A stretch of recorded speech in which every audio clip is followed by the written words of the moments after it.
Doom gestured with his left hand. A kinetic pulse erupted outward, slamming into the front rank of Skiteri and hurling them backward like broken toys. He advanced, each step measured, as energy beams splashed harmlessly against his shields. His right hand traced sigils in the air, a paralysis hex that should have frozen every hostile in a 50-meter radius. Instead, the spell manifested as writhing green tendrils that grabbed 3 Skiteri before dissipating like smoke. The magical energy was being consumed by something, pulled into patterns Doom couldn't yet perceive. He felt it in his bones, a vast ocean of raw, chaotic power pressing against reality. An Imperium where physical law meant nothing and thought became substance. Intriguing, but also a problem requiring immediate solution. A Skiteri ranger charged with a chain blade, a rotating serrated weapon that screamed with mechanical fury. Doom caught the weapon bare-handed, his armor strength enhancement more than sufficient. He crushed the blade into scrap metal, then seized the ranger by its robed torso and examined it with clinical detachment. Crude cybernetics, neural interface technology centuries behind Ludverian standards. And yet, he tilted his head, scanning the ranger's augmetics. Religious iconography integrated into the mechanical components. You worship your machines. He released the ranger, who scrambled backward. The Skiteri forces had stopped firing, uncertain. Their target had demonstrated superiority, but protocol demanded continued resistance until orders specified otherwise. Tech Priest Chaos Alpha descended on a grav platform, his mechanical voice crackling with distorted authority. Unidentified construct. You demonstrate capabilities inconsistent with known xenotech patterns. This paradox cannot be tolerated. Compliance is mandatory. Doom regarded the priest with open contempt. I am not a construct. I am Victor von Doom, and I am trapped in your primitive reality through circumstances beyond even my vast control, temporarily. He gestured at the devastation around them. I require resources, manufacturing equipment, access to your world's accumulated technical knowledge. Provide this, and I will consider allowing you to continue existing. Heresy, Exaus Alpha intoned. Only the Omnisia grants knowledge. Only the cult Mechanicus interprets the machine spirits. Your words are corruption given voice. Then I shall take what I require. Doom launched himself forward with repulsor technology, moving faster than the Skiteri could track. He landed beside Exos Alpha's platform and tore the tech priest from his perch with one armored hand. The priest's mechadendrites lashed out, attempting to inject corrupted code through contact. Doom's armor isolated the intrusion attempts, analyzed them in milliseconds, and generated countermeasures. Fascinating, Doom murmured, downloading data directly from the priest's neural implants. Your machine spirits are simply poorly understood AI architecture. And this omnisia you worship, his eyes narrowed behind his mask, a corpse on a distant throne. How perfectly mundane. He released Exos Alpha, who collapsed to the ground, synaptic shock overwhelming his organic components. Doom turned to face the assembled Skiteri forces. They had not fled. Curious. Either their augmentation eliminated self-preservation instinct, or their faith truly did supersede survival. I will establish a workshop in this district. Interference will be met with annihilation.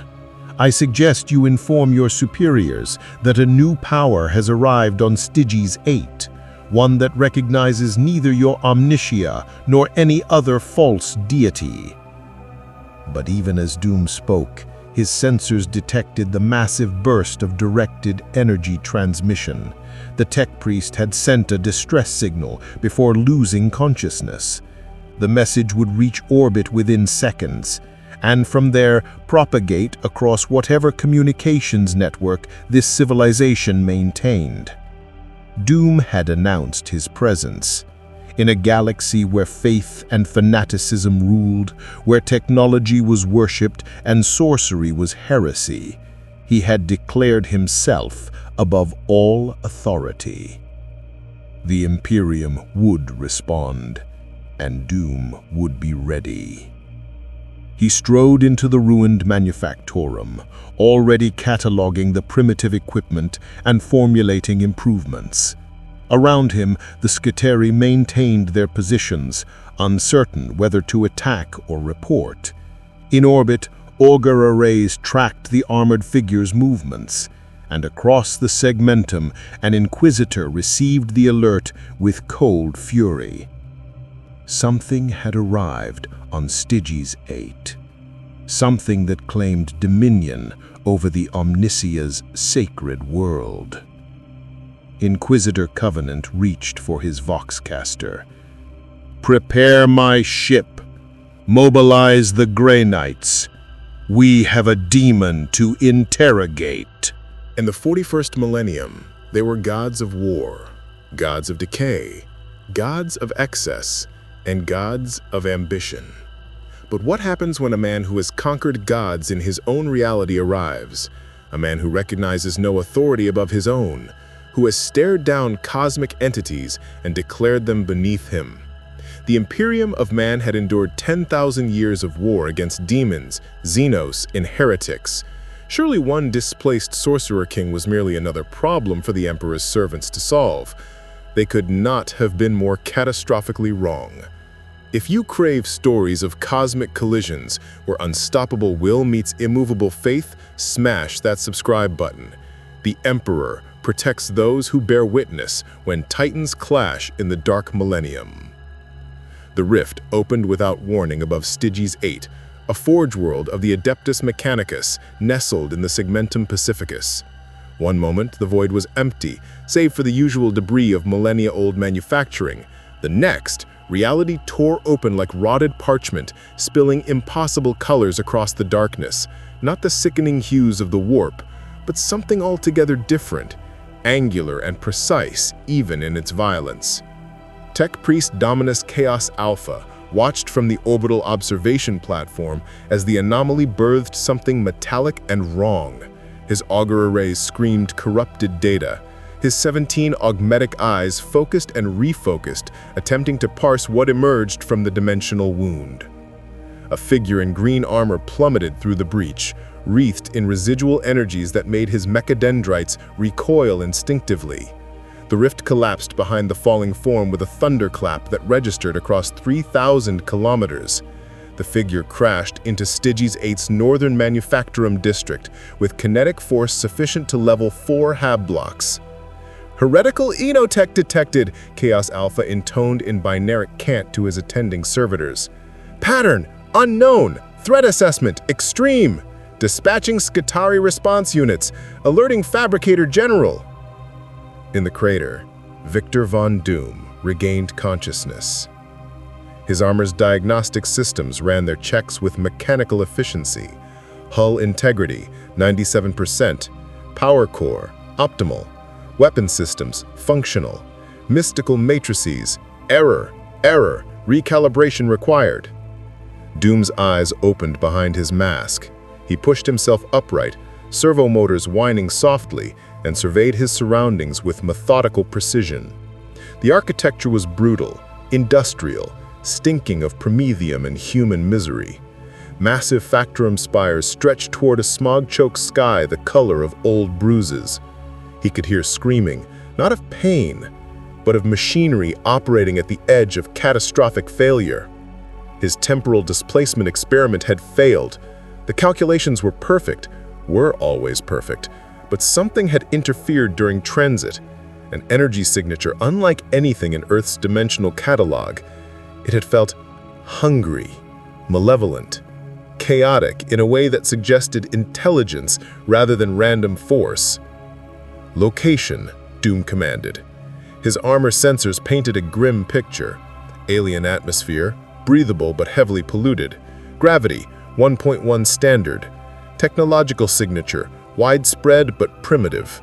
He detected electromagnetic emissions consistent with industrial age manufacturing, yet the energy reading suggested something far stranger, a fusion of science and something that registered on his mystical sensors as prayer. Fascinating and infuriating. Movement. Doom's head turned with serpentine smoothness. From the ruins of the manufactorum emerged figures that made his lip curl beneath his mask. They were human, barely. Crude mechanical augmentations jutted from their flesh at angles that suggested function over form.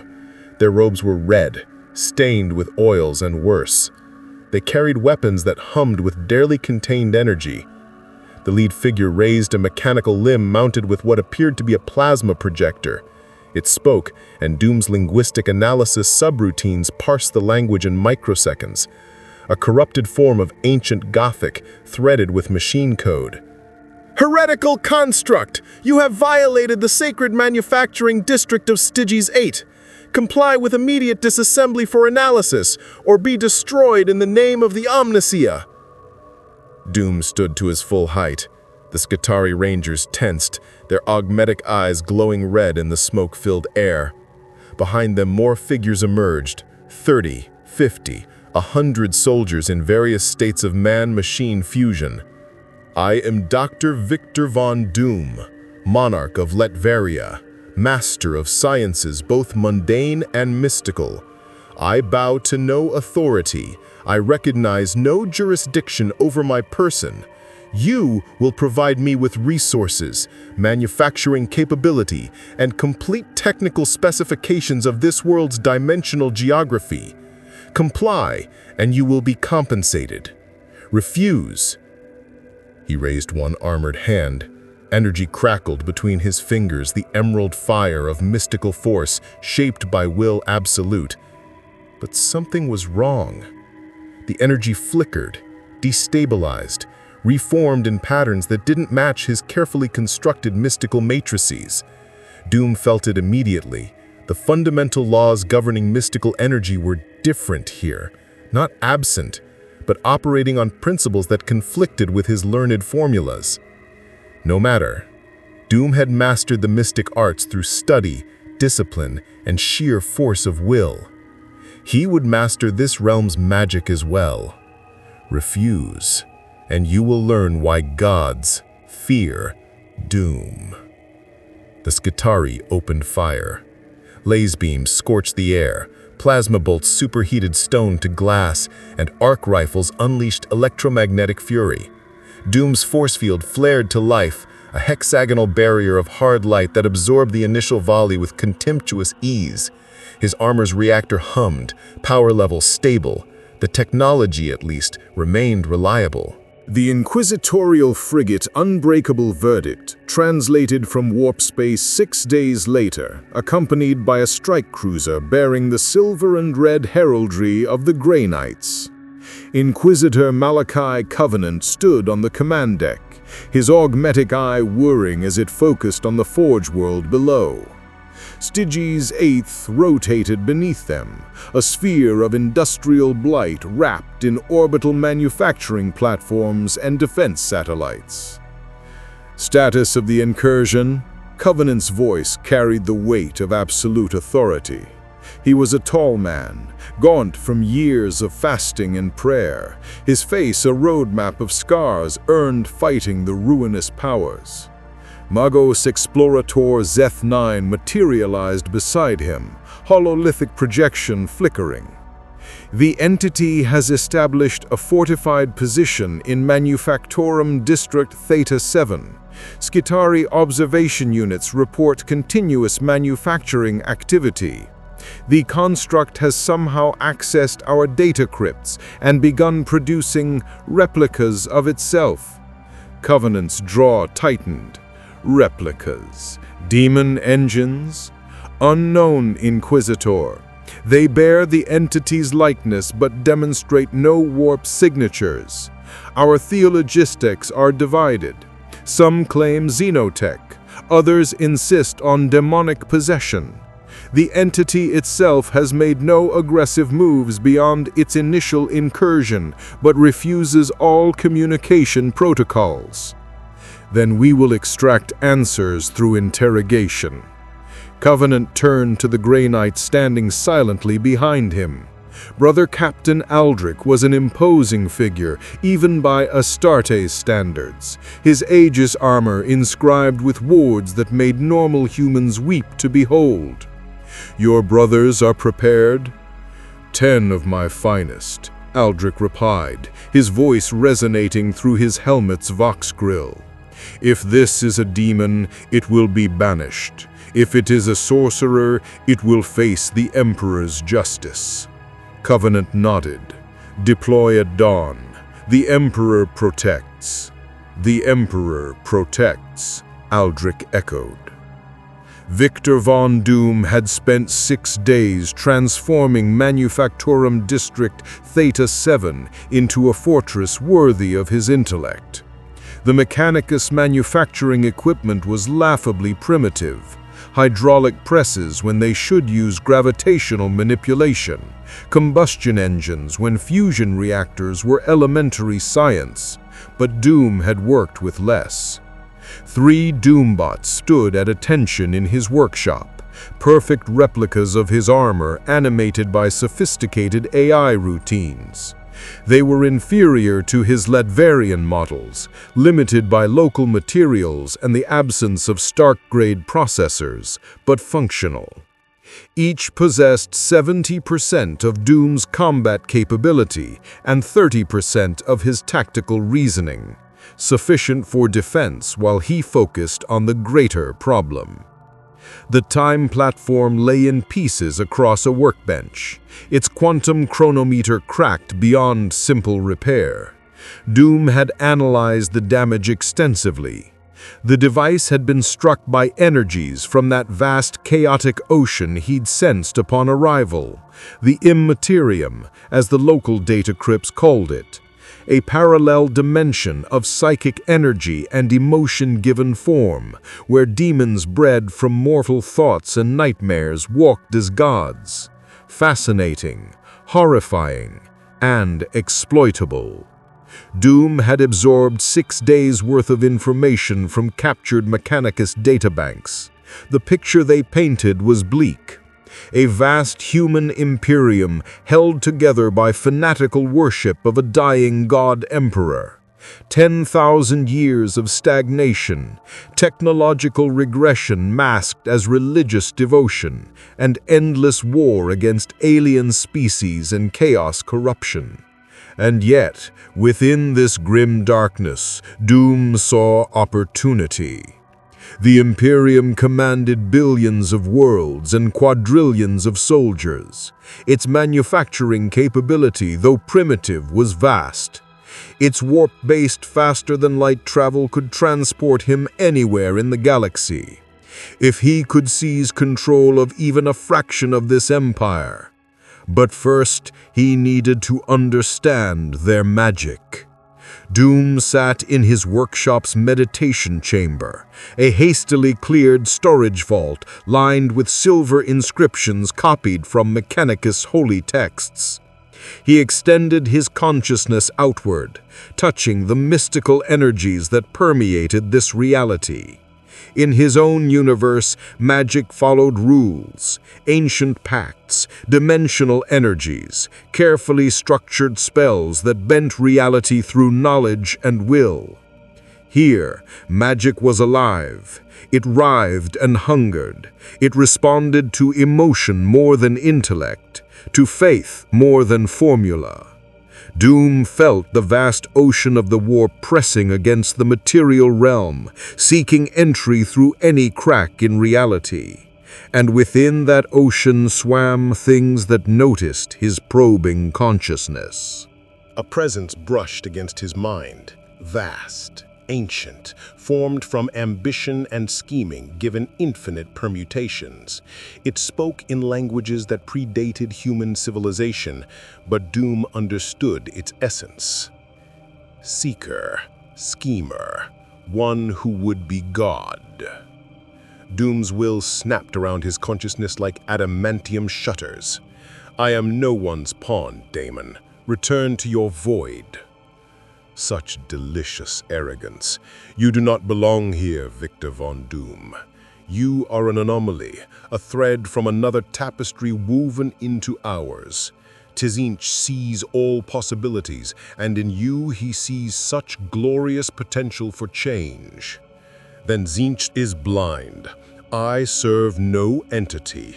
I kneel to no power. I am Doom, and I will master your warp as I have mastered every force that dared oppose me. Laughter echoed through dimensions, the sound of infinite plots collapsing and reforming. Then prove it, Doom. The lackeys of the corpse god come for you. Show us your mastery. The presence withdrew, leaving Doom alone in his meditation chamber. He opened his eyes, fury burning cold in his chest. The demon had been testing him, measuring his soul for corruption. It would find Victor von Doom unyielding. But the warning was real. He activated his armor's sensor suite and confirmed a strike force had entered Stygies VIII's atmosphere. 10 power signatures beyond normal human capacity, accompanied by inquisitorial escort. Enhanced warriors of some kind. Their biometrics suggested genetic modification on a massive scale. Doom stood, his green cloak swirling. Doombots, defensive formation. Prepare to demonstrate why gods fear the name of Doom. The Grey Knights struck at dawn, teleporting directly into Manufactorum Theta 7 via teleportarium array. 10 silver-armored giants materialized in Doom's workshop, their force weapons blazing with psychic fire. Brother Captain Aldrich led the charge, his nemesis force sword trailing blue flame. In the name of the Emperor, you will surrender for interrogation. Doom stood before his workbench, arms crossed, utterly unimpressed. I recognize no Emperor, and I do not surrender. The Grey Knights opened fire. Storm bolters roared, launching mass reactive shells that could penetrate tank armor. The Doombots intercepted, energy shields flaring as they absorbed the initial volley. Return fire lanced out, repulsor beams that sent 2 Grey Knights stumbling backward, their Aegis armor scorched but intact. Impressive durability, Doom noted. These warriors were engineered specifically to fight demonic entities. Their armor was inscribed with psychic wards, their weapons blessed by ritual and faith. Against chaos sorcery, they would be devastating. Against Doom, merely challenging. You face no demon, Doom declared, striding forward as his Doombots engaged the Grey Knights in brutal close combat. Your Emperor is a corpse sustained by sacrifice and delusion.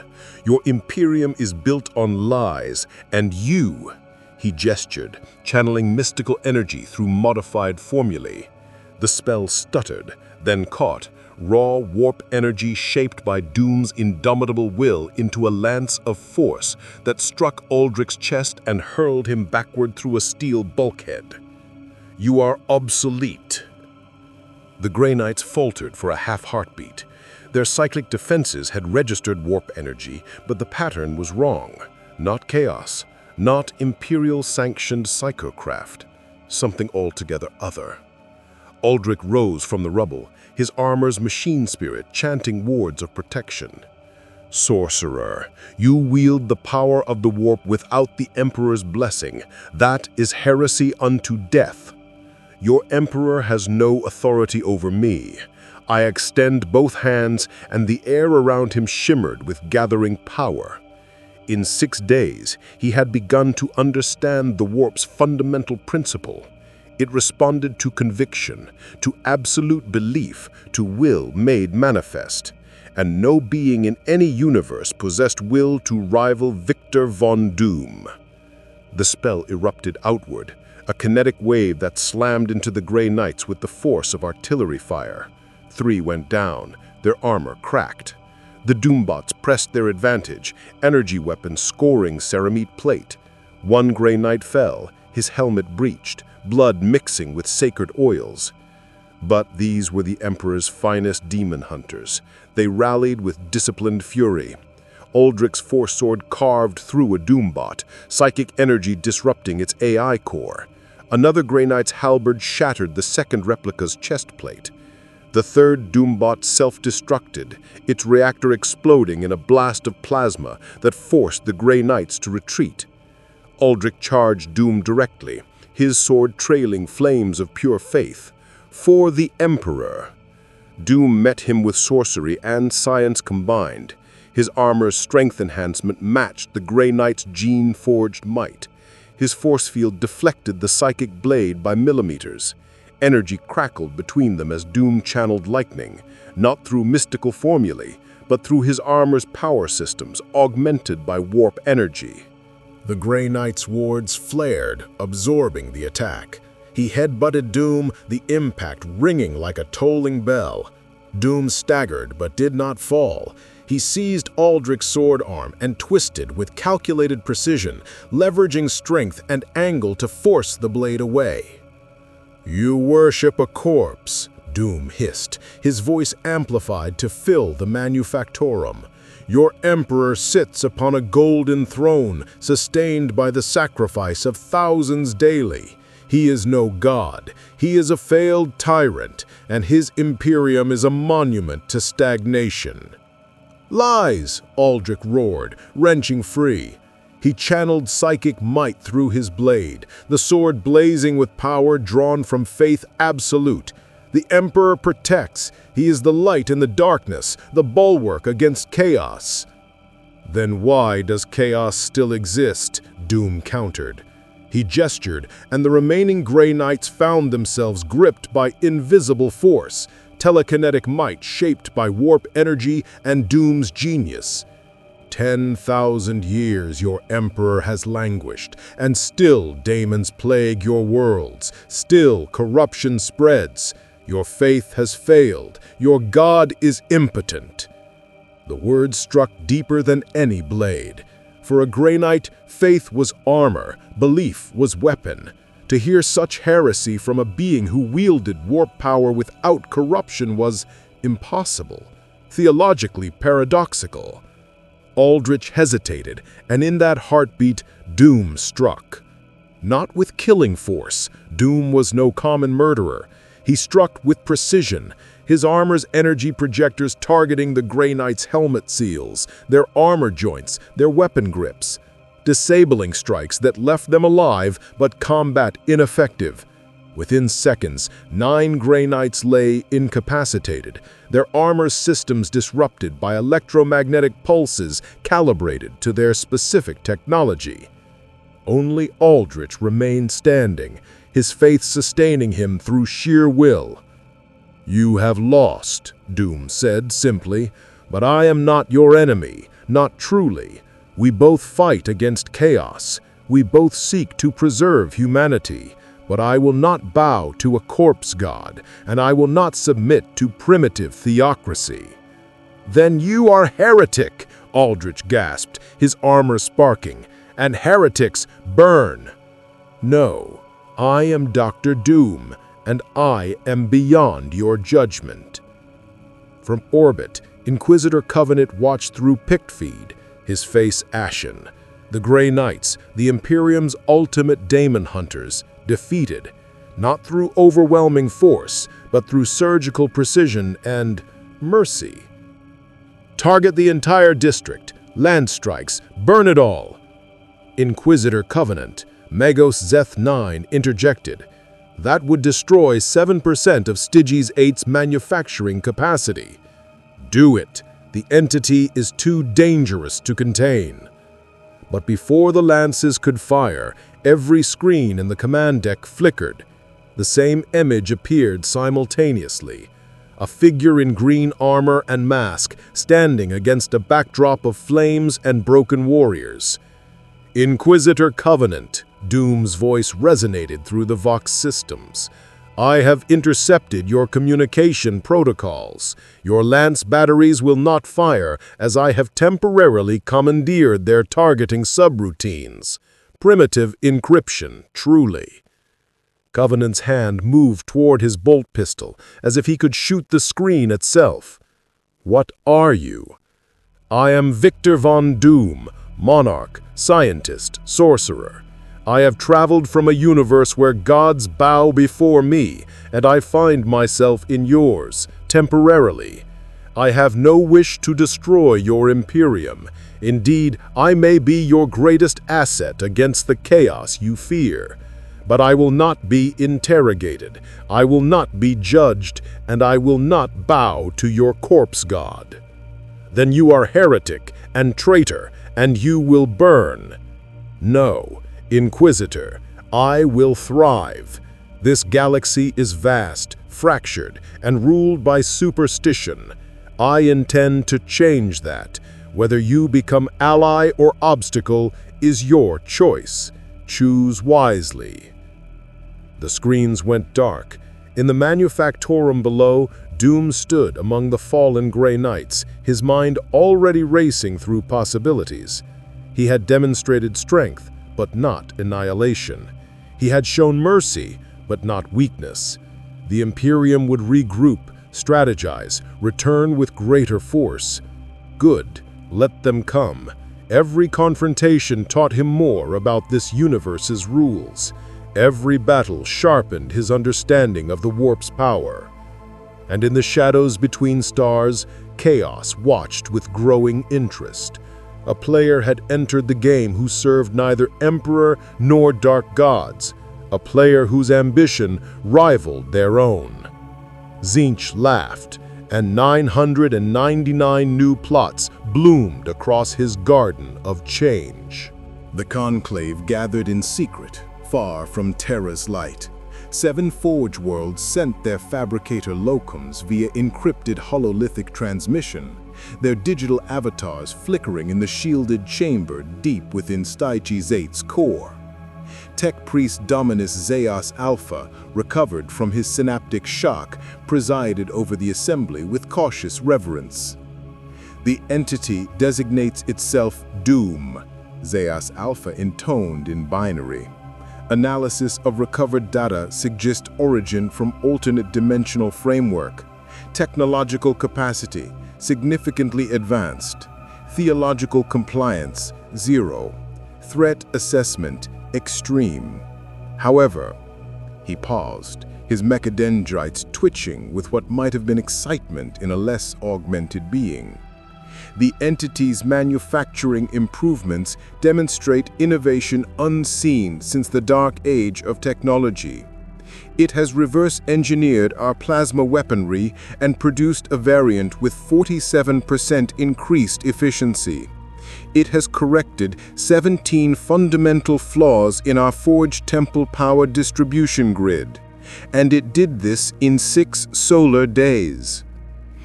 Silence filled the chamber, not the absence of sound, but the crackling tension of machines waiting for input. Fabricator Locum Yigo 7 of Metallica spoke first. "Innovation without the Omnissiah's blessing is tech heresy. The machine god alone grants knowledge." "And yet," another voice interjected, Fabricator Locum Theta Prime of Graia, "the Omnissiah's knowledge was granted to humanity in the ancient past.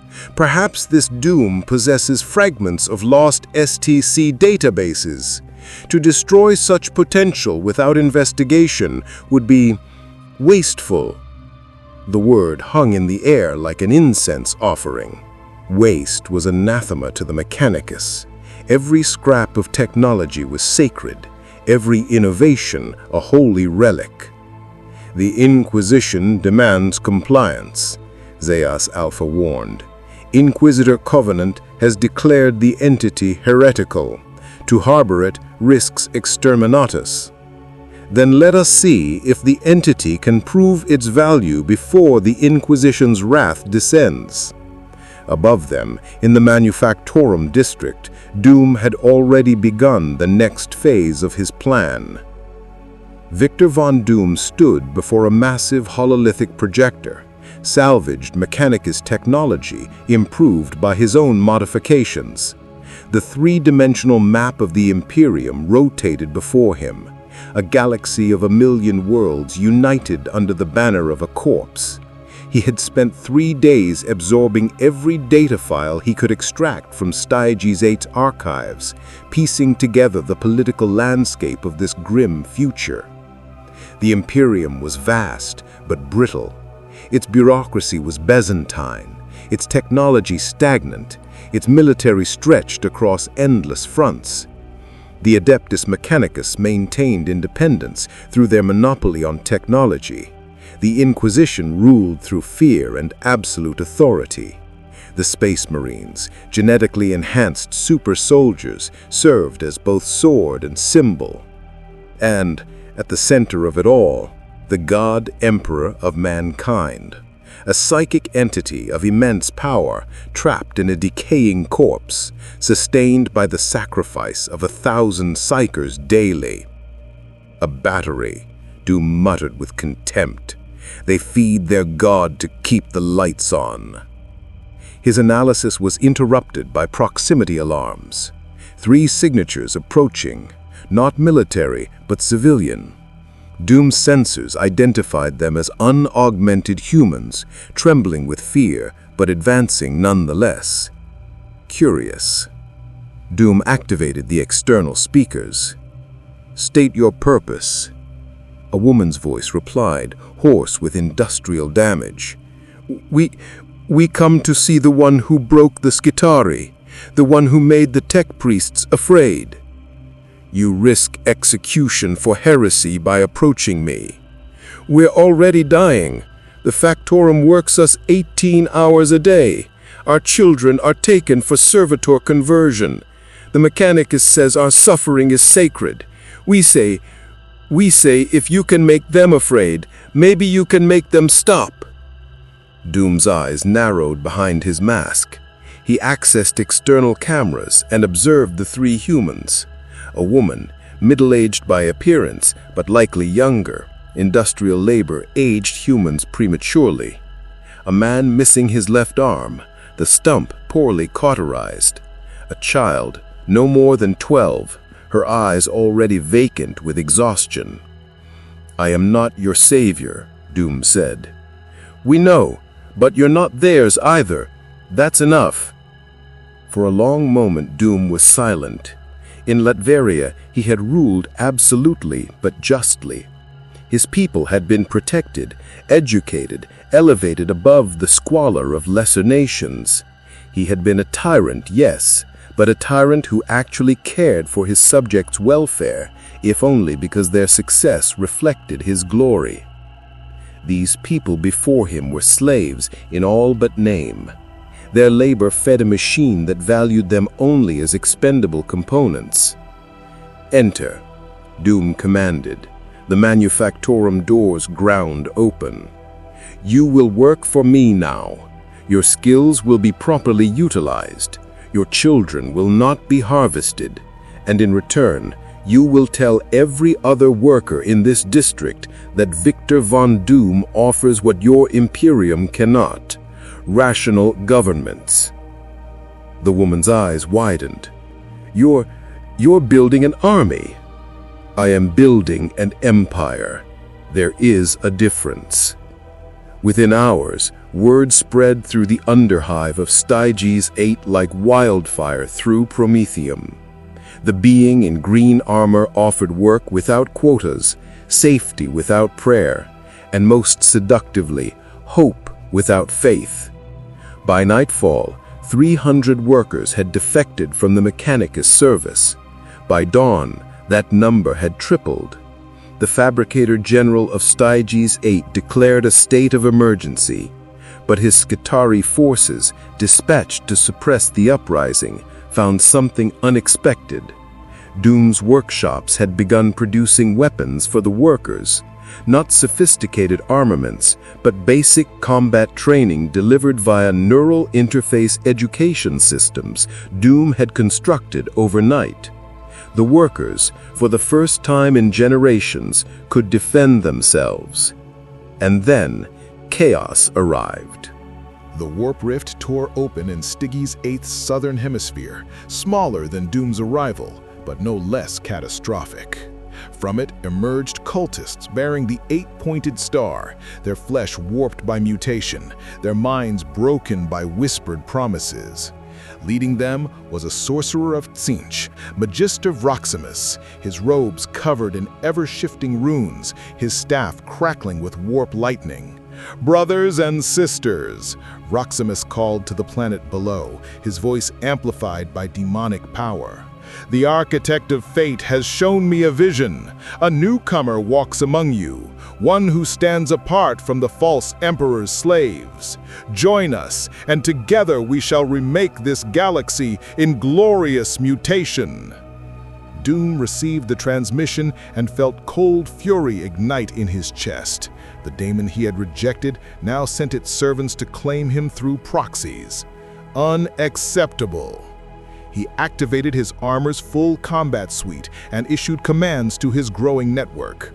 20 Doombots, now manufactured with improved efficiency, mobilized.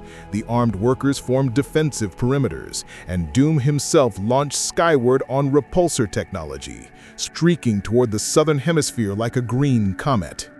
The Chaos cultists had begun their assault on Manufactorum Theta 7 when Doom arrived. Lasfire exchanged with warp-tainted bolters. Workers fought with desperate courage against foes who felt no pain. The cultists chanted blasphemous prayers that made reality itself shudder. Doom descended into their midst like divine wrath. His first spell, now calibrated to the warp's chaotic nature, erupted as a storm of emerald energy that flash-froze 30 cultists solid. His second conjured a gravitational shear that crushed a dozen more into pulp. His armor's weapons added conventional firepower. Repulsor beams, energy blasts, micro-missiles that tracked targets with unerring precision. But Magister Vroximus was no common cultist. He was a true sorcerer, one who had bargained with daemons and survived. His counterspell manifested as writhing tentacles of pink flame that lashed toward Doom. Doom's force field absorbed the initial assault. Then he retaliated with a spell of his own, a banishment hex modified for warp entities. The pink flames screamed and dissipated. "You dare reject the architect's gifts, you who wield the warp as we do? Join us, Doom. Tzeentch offers knowledge infinite, power without limit." "Tzeentch offers slavery," Doom replied coldly. He advanced, each step measured, as his Doombot systematically eliminated the remaining cultists. "Tzeentch offers slavery," Doom replied coldly. He advanced, each step measured, as his Doombot systematically eliminated the remaining cultists. "I have faced gods before, sorcerer. I have rejected their bargains, stolen their power, and emerged triumphant. Your chaos gods are parasites, feeding on mortal emotion. I am Victor Von Doom. I feed on nothing. I take what I desire through strength of will and supremacy of intellect." He gestured, and the ground beneath Vroximus erupted with metallic tendrils. Nanomachines Doom had seeded throughout the district, now activated and coordinated.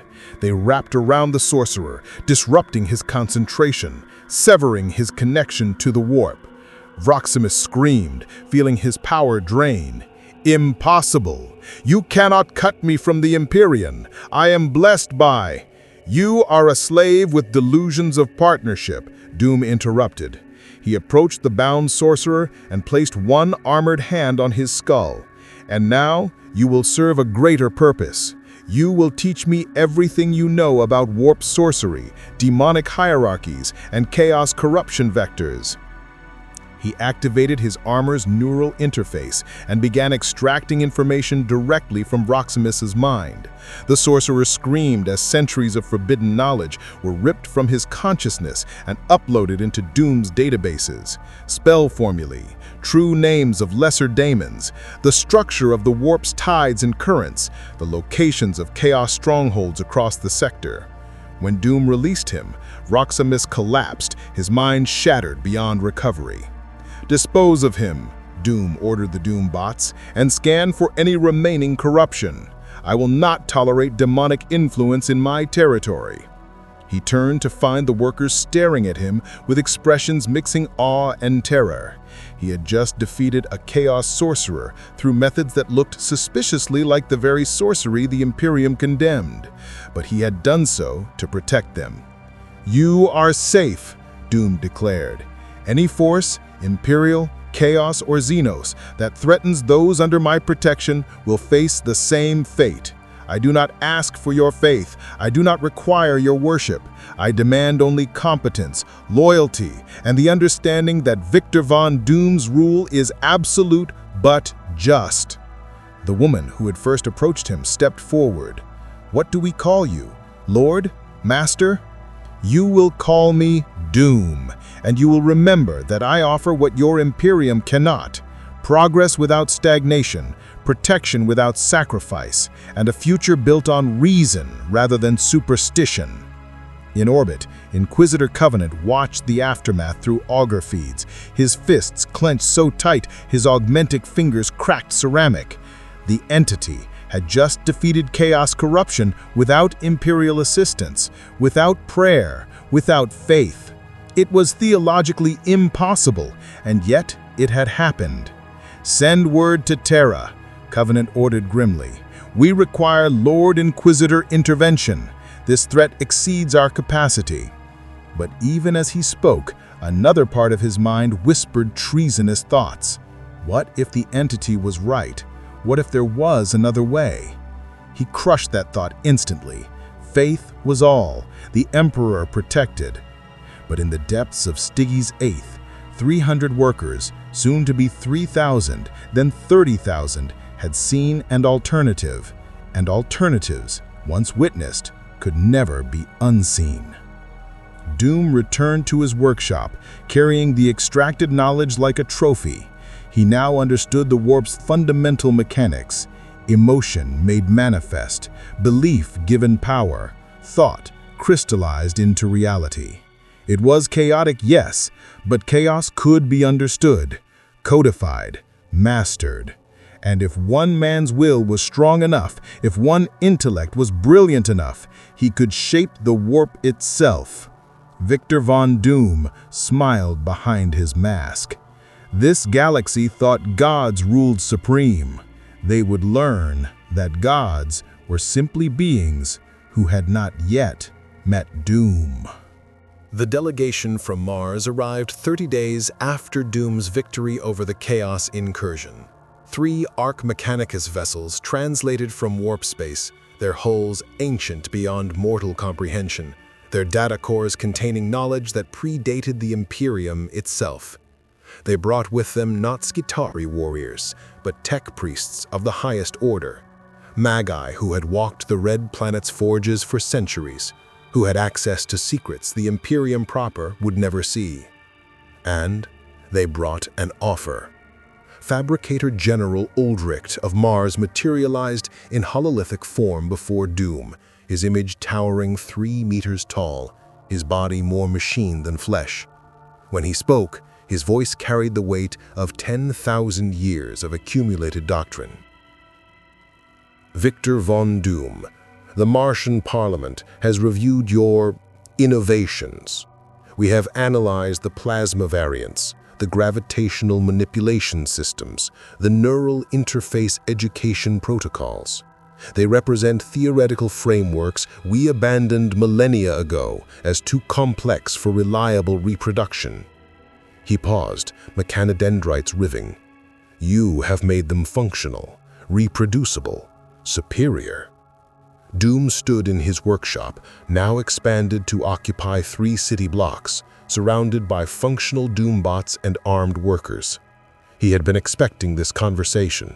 The Mechanicus valued technology above all else, even above theological purity when properly motivated. I have merely applied rational scientific principles to your primitive manufacturing base. With proper resources, I could revolutionize your entire technological infrastructure within a decade. Heresy, Uldrich said, but his tone lacked conviction. And yet, the Omnissiah's wisdom takes many forms. We propose a compact Doom of Latveria. You will provide technological innovations to the Mechanicus. In exchange, we will grant you sovereignty over Stygies VIII and its manufacturing capacity.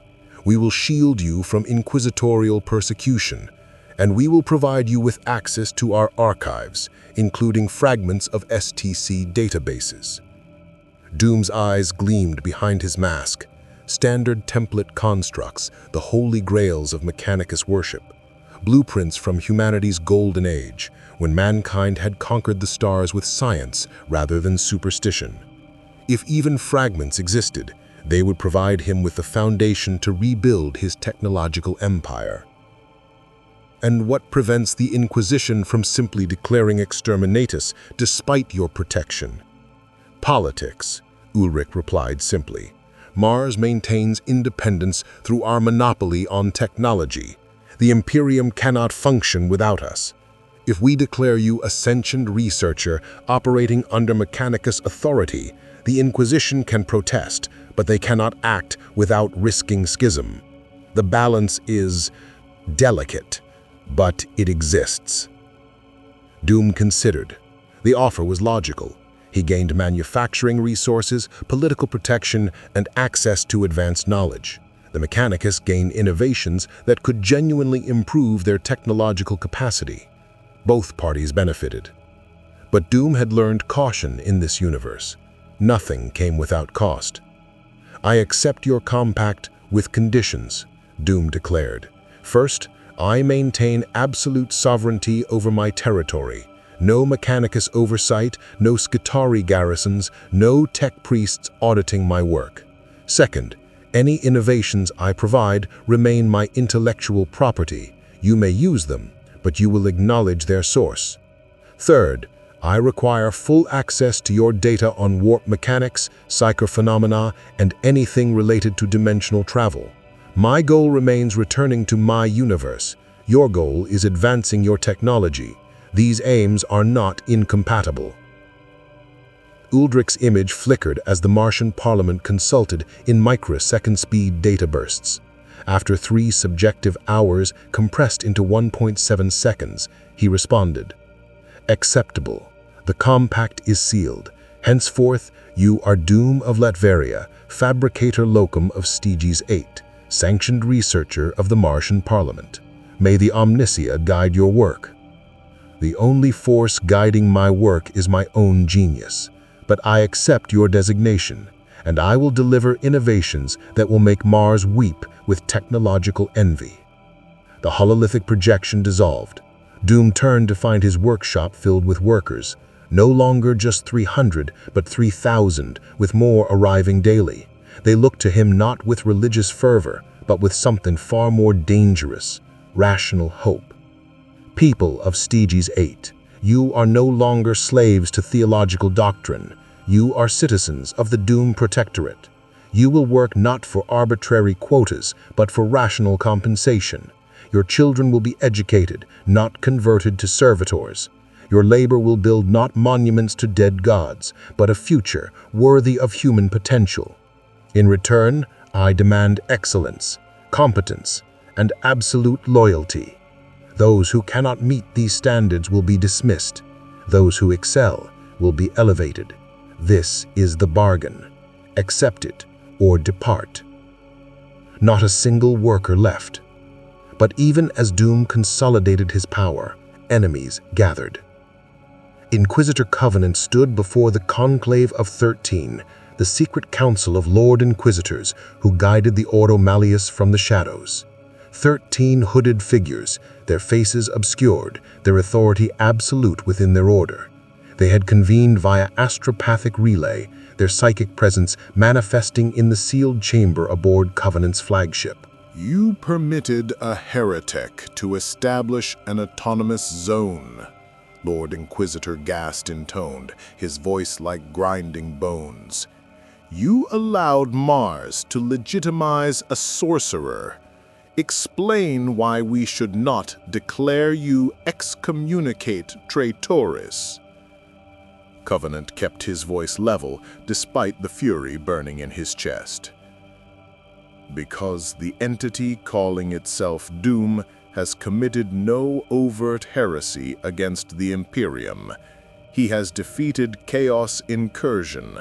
He has improved manufacturing efficiency on a forge world, and he has made no move to spread his influence beyond Stygies VIII. Mars has granted him sanctuary, and we cannot move against Mars without fracturing the Imperium itself. Then we remove Mars's protection, another Lord Inquisitor suggested. Fabricator General Uldrecht can be persuaded to revoke his compact. That would require leverage we do not possess, Covenant replied. Mars values technology above all else. Doom provides them innovations they cannot match. They will not surrender him willingly.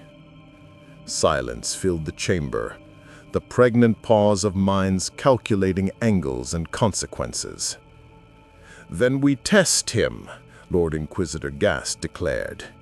If he is truly independent, if he serves neither Emperor nor Chaos, then we will see how he responds to provocation.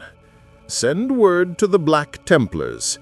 Tell them a potential demon engine threatens a forge world. They will not require inquisitorial authority to act. They will act from faith alone. Covenant's blood ran cold. The Black Templars were crusading zealots, even by Space Marine standards. They did not negotiate. They did not compromise. They purged with righteous fury anything they deemed heretical. My lord, that will result in catastrophic casualties. Doom has proven capable of defeating Grey Knights. Then the Black Templars will bring a full crusade. 200 Astartes supported by Imperial Guard regiments. If Doom can withstand that, he proves himself worthy of alternative arrangements. If he falls, the heretic problem resolves itself. Either outcome serves the Emperor. The logic was brutal, efficient, utterly ruthless. "Thy will be done," Covenant said, bowing his head. But even as he transmitted the orders, Covenant wondered, was he serving the Emperor or merely perpetuating the same stagnation Doom had condemned? The warning came from an unlikely source. Magos Theta Prime of Graia contacted Doom directly via encrypted channel, bypassing all official Mechanicus protocols. His hololithic image appeared in Doom's private laboratory, flickering with urgency. Doom, the Inquisition has orchestrated a trap. Black Templars crusade force inbound to Stygies VIII.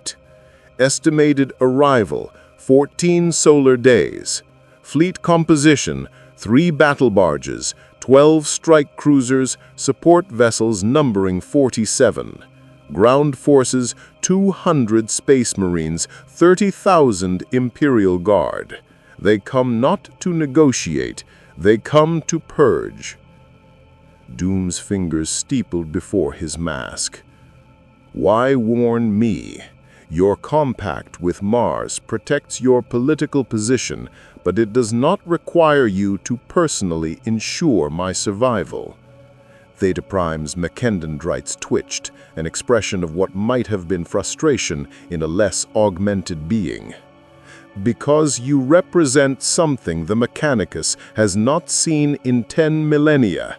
Genuine innovation, not recovery of lost knowledge, not theological interpretation of ancient texts, actual progress.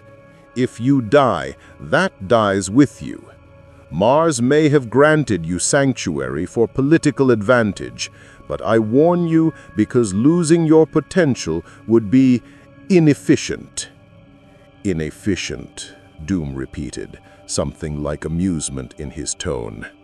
How very Mechanicus of you. Will you flee? Doom does not flee, he replied, standing from his workbench. But nor does Doom face overwhelming force without preparation. 14 days is sufficient. Thank you for the intelligence, Magus. Your efficiency will be remembered. The hololithic image dissolved. Doom immediately activated his network of Doombots and worker technicians. We have 14 days to transform this district into a fortress that can withstand a Space Marine crusade. We will not succeed through conventional means. Therefore, we will employ unconventional methods. He pulled up hololithic schematics, designs he had been developing in secret, waiting for the moment when they would become necessary. Automated defense turrets using plasma gravitational hybrid weapons, force field generators powered by warp energy siphons, teleportation disruption arrays that would prevent enemy deployment via teleportarium, and one secret weapon he had been perfecting through his study of captured chaos sorcery and Mechanicus technology.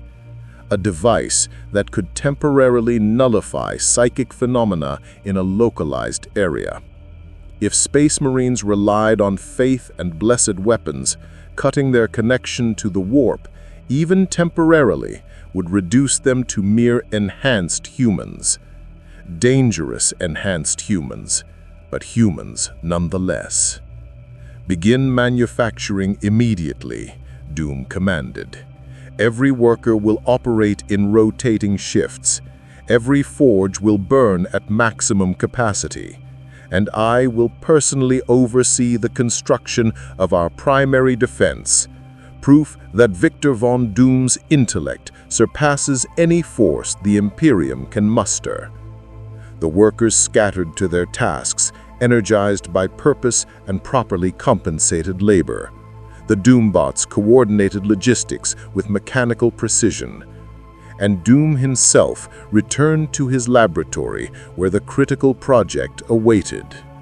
On his workbench lay a device that would have made both the Mechanicus and Inquisition weep with theological horror.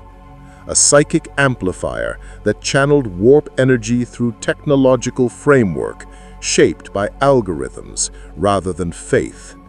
It was sorcery codified, magic made scientific, the fusion of two forces the Imperium insist must remain separate.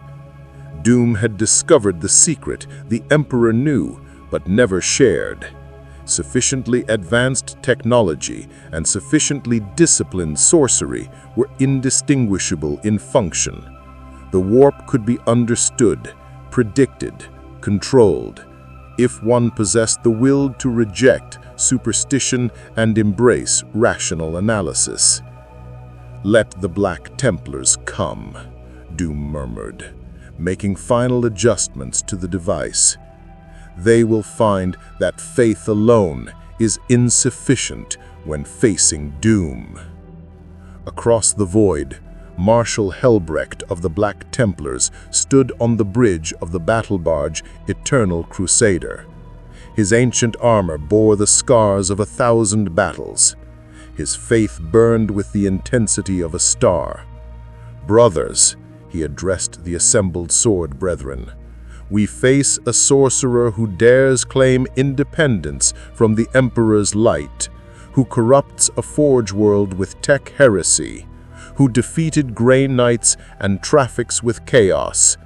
This is not mere extermination. This is righteous purge. We will bring the Emperor's judgment, and we will leave nothing but ash and redemption. No pity, no remorse, no fear, the Templars chanted. The Crusade fleet engaged warp drives, reality tearing open to swallow them in. In 14 days, they would arrive at Stygies VIII, and doom would be waiting. The Black Templars translated from warp space like angels of death clothed in midnight and bone. 3 battle barges tore through reality's skin, their hulls adorned with purity seals and litanies of hate written in High Gothic. 12 strike cruisers followed, and behind them a swarm of support vessels carrying 30,000 Imperial Guard drawn from 3 different regiments. Marshal Helbrecht stood on the bridge of the Eternal Crusader, his face a mask of righteous fury. "All channels," he commanded, "broadcast on all frequencies." His voice thundered across the void, amplified by Vox systems to reach every ear on Stygies VIII. "Victor von Doom, you stand accused of tech heresy, sorcery, and defiance of the God Emperor's will. You have corrupted a sacred forge world and led loyal servants into damnation. The Black Templars offer you one opportunity. Surrender yourself for purification through fire, and your followers will be granted the Emperor's mercy through swift execution. Refuse, and we will reduce your fortress to molten slag and preach sermons over your ashes. You have 1 hour to comply." The hour passed in silence. Helbrecht's jaw tightened. "Deploy all forces. Orbital bombardment commencing in 10 minutes. The Emperor's will be done." But when the lance batteries charged and the bombardment cannons aligned their targeting solutions, every weapon system aboard the Black Templar fleet simultaneously failed. Not through malfunction, through external override. Across 17 capital ships, gunnery officers watched in horror as their screens filled with a single image, a figure in green armor and mask, seated upon a throne of machinery. "Marshal Helbrecht," Doom's voice resonated with digital clarity. "I received your ultimatum. I find it lacking in both diplomacy and tactical wisdom. You threaten orbital bombardment against a forge world under Martian Parliament protection. You deploy a crusade against a sanctioned Mechanicus researcher, and you do so while I control your weapons systems." On the Eternal Crusader's bridge, servitors shrieked error codes. Tech priests frantically attempted to regain control, but their prayers and rituals found no purchase. The machine spirits had been overridden by something that cared nothing for sacred protocols. "Impossible," Helbrecht growled. "Our systems are blessed by the Omnicia himself. Your systems are primitive code wrapped in theological nonsense. I have spent 43 days analyzing Mechanicus technology. Your security is laughable, your encryption is childlike, and your faith, while admirable in its intensity, does not protect against superior intellect." Doom gestured, and across the fleet, weapons systems began firing, not at Stygies VIII, but into empty void, their ammunition expenditure calculated to deplete magazines without inflicting damage. It was a demonstration, nothing more. Proof that Doom could destroy them at will, but chose restraint. "You have 3 options, Marshal. First, you may withdraw and report to your Inquisition handlers that I am not a demon, not chaos corrupted, and not a threat to the Imperium unless the Imperium makes me one. Second, you may attempt to land forces on Stygies VIII, where I have prepared defensive measures that will result in catastrophic casualties for your warriors. Third, you may attempt to overwhelm my electronic warfare systems through brute force, which will take approximately 47 hours and cost you 70% of your fleet's combat capability." Helbrecht's hand moved to his power sword as if he could somehow reach through the void and strike the sorcerer personally. "You dare mock the Emperor's finest! We are the Black Templars. We know no fear. We will wade through oceans of blood to deliver the Emperor's judgment." "Then you will die pointlessly," Doom replied with cold finality. "I respect your dedication, Marshal. In another context, I might even admire it, but I will not be martyred for your theological certainty. Deploy your forces. Learn the cost of fighting Doom." The transmission cut. Across the Black Templar fleet, weapons systems returned to their control, but the message was clear. Doom had held their lives in his hands and released them, not from mercy, but from confidence. Helbrecht turned to his assembled sword brethren, his face carved from stone. "Prepare drop pods. We assault at dawn. If the sorcerer wants a ground battle, we will give him one he will never forget. For the Emperor! For the Emperor!" 200 Astartes roared in unison. Doom watched the Black Templar deployment through sensor arrays scattered across Stygies VIII surface. 3 waves of drop pods, each carrying a squad of space marines, descending through atmospheric friction like meteoric judgment. They would land in a perimeter around Manufactorum District Theta 7, converge from multiple vectors, and crush his position through overwhelming force and fanatical determination. It was a sound strategy. Against any conventional foe, it would be devastating. Against Doom, it was anticipated. "Activate the nullification grid," Doom commanded. Across the district, buried beneath ferrocrete and slag, 300 generators hummed to life. Doom had spent 14 days constructing them using principles extracted from Null Maiden and Pariah gene research, augmented by his own understanding of warp physics. The devices generated a field that didn't simply block psychic power. They created localized zones where the warp's influence was mathematically inverted, causing psychic phenomena to collapse into quantum uncertainty. The effect was immediate and catastrophic for any blessing, enchantment, or faith-based enhancement within the field's radius. The first wave of Black Templars landed and immediately felt the difference.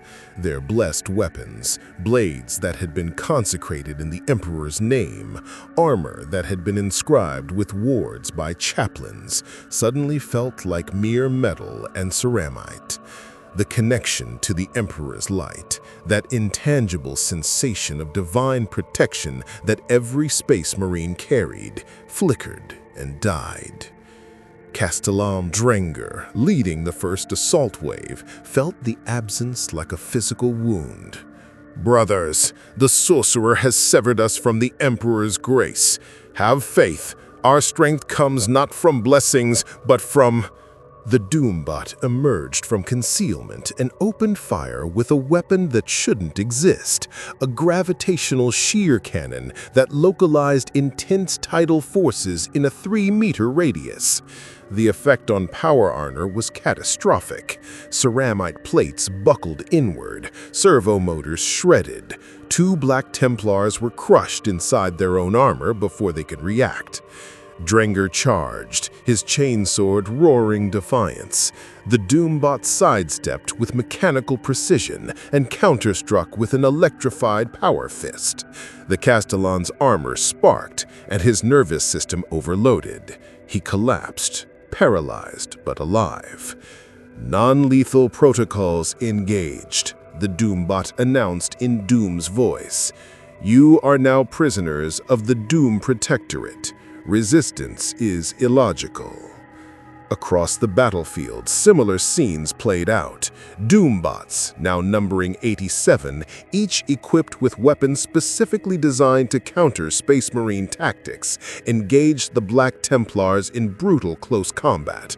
Gravitational weapons crushed armor, electromagnetic pulses disrupted power systems, plasma nets entangled and disabled rather than killed. Doom had studied the Grey Knight's assault extensively.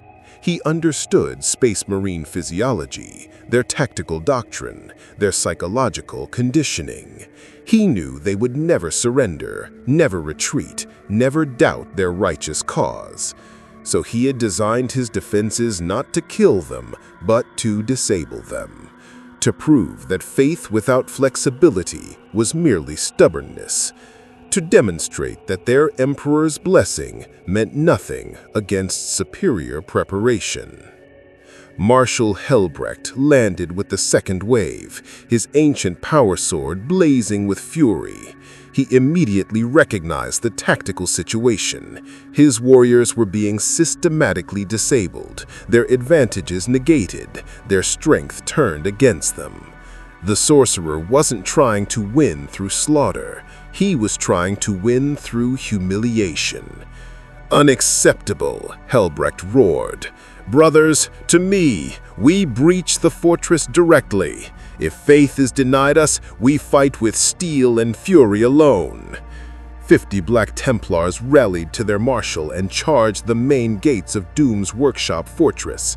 Bolter fire filled the air, explosive rounds detonating against armored walls. Melta charges melted through reinforced doors. For a glorious moment, it seemed as though pure determination would carry the day. Then, Doom himself emerged to meet them.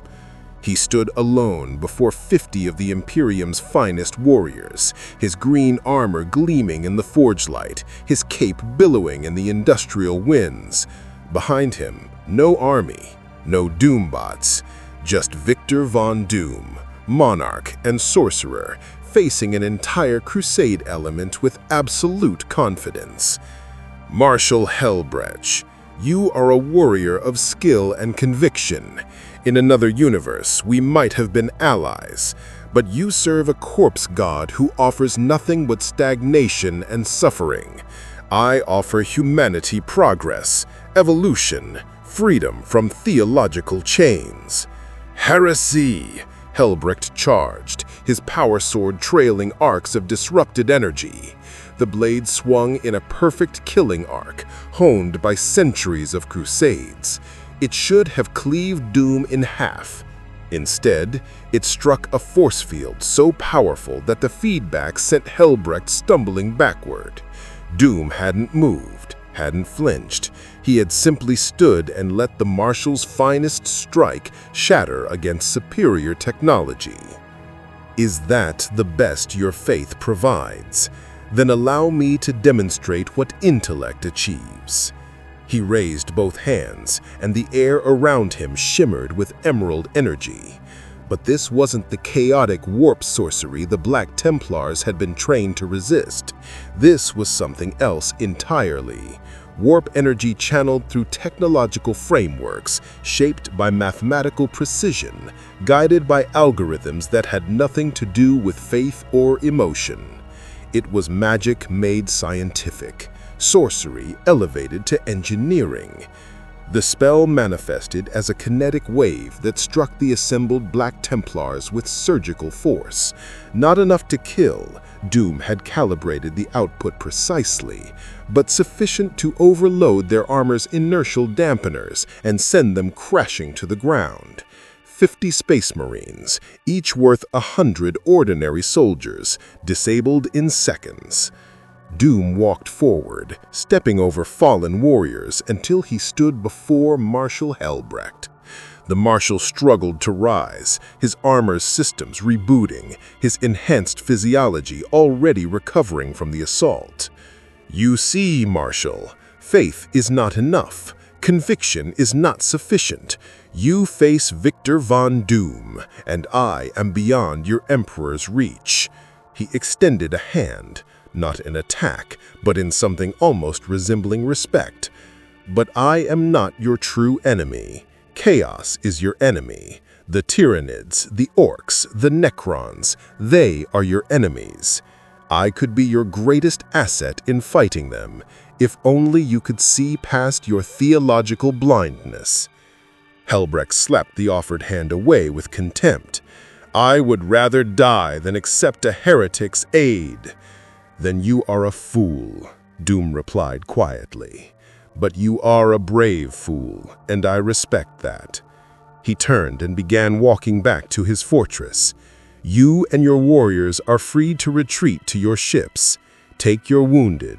Tell your Inquisition that Victor von Doom cannot be defeated through military force alone.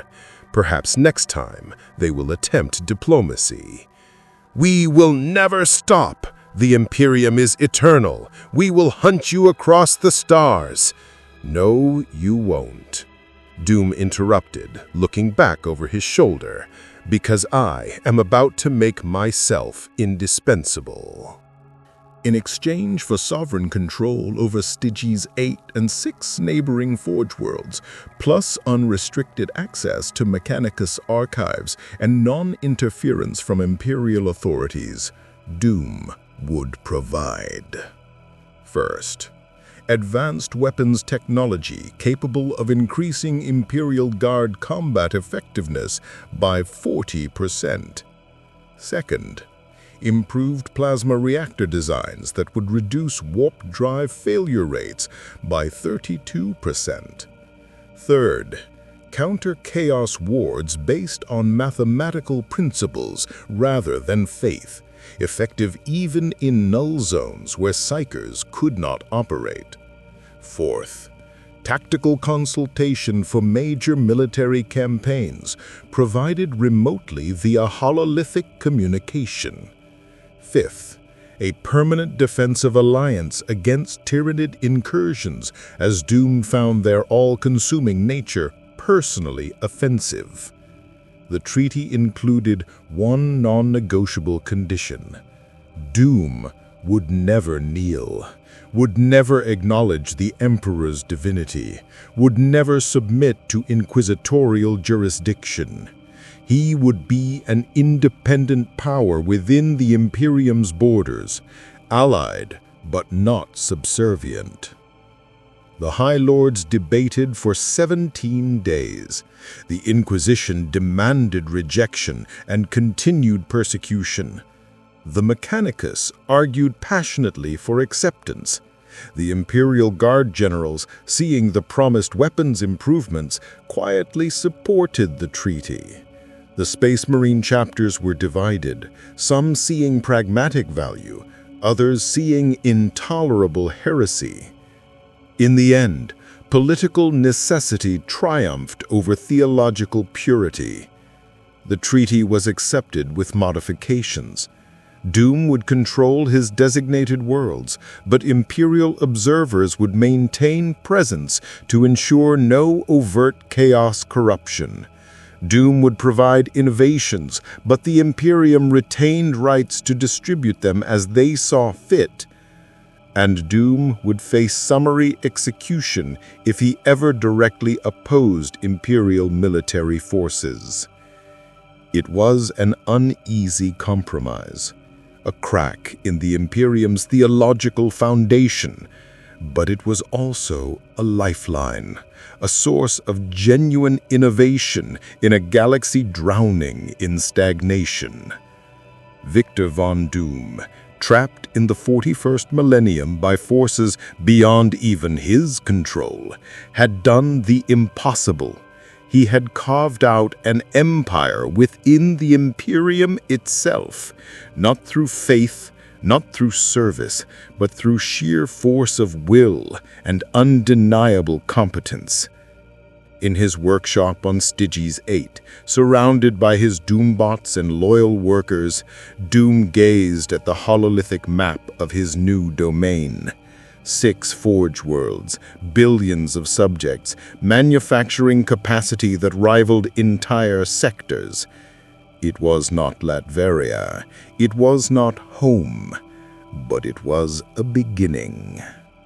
The game has only begun. The Imperium thinks they have contained me. The Inquisition believes they can control and monitor me.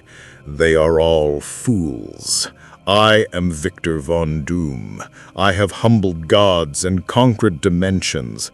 This galaxy will learn in time that faith is no match for reason, that prayer cannot stand against reason, and that even in the grim darkness of the far future, there is one name that stands above all others. He turned from the map, his cape swirling, and returned to his workbench. The time platform still lay in pieces, its repair now a long-term project requiring resources he finally possessed. But Doom had learned patience over the decades. He would rebuild his device. He would return home. Or perhaps, whispered a treasonous thought, he would stay. This galaxy needed him more than Earth ever had. Here his genius wasn't appreciated. It was desperately necessary. Here he could build not just a nation, but an empire spanning stars. Outside his workshop, 3 million workers labored in shifts, building the future Doom had promised. On Mars, fabricator General Uldrecht studied the first delivered innovations with something approaching religious ecstasy. In the Imperial Palace on Terra, the High Lords wrestled with the precedent they had set, acknowledging a power that did not bow to the Emperor. And in the warp, the Chaos Gods watched with varied interest. Tzeentch plotted 999,000 new schemes involving Doom's ambition. Khorne respected his warrior spirit. Nurgle found his refusal to accept cosmic entropy amusing.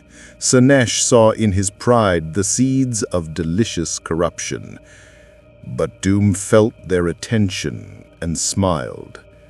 He had rejected their offers, he had studied their nature, and he understood now what the Imperium did not. The Chaos Gods were powerful, yes, but they were not omnipotent. They could be fought, contained, perhaps even defeated. If one man was brilliant enough, determined enough, uncompromising enough, and Victor Von Doom was exactly that man. The 41st millennium is a place where hope dies, where progress is heresy, and where faith is the only currency that matters. It is a galaxy designed to crush individuals beneath the weight of cosmic horror and institutional decay. Victor Von Doom should have been destroyed the moment he arrived, incinerated by exterminatus, banished by Grey Knights, or consumed by chaos corruption. Instead, he thrived. He did so not through power alone, though his mastery of science and sorcery was formidable. He did so not through alliances, though his compact with Mars proved politically astute. He thrived because Victor Von Doom possessed something the 41st millennium had nearly forgotten: the absolute conviction that one brilliant individual could change everything. The Imperium worshipped a corpse and called it divinity. Doom looked at their god emperor and saw only a failed tyrant, sustained by sacrifice and stagnation. Where they saw holy mystery, he saw solvable problems. Where they demanded faith, he offered rationality. And when they tried to destroy him for his heresy, he demonstrated that their gods, both false and real, held no power over one who refused to kneel.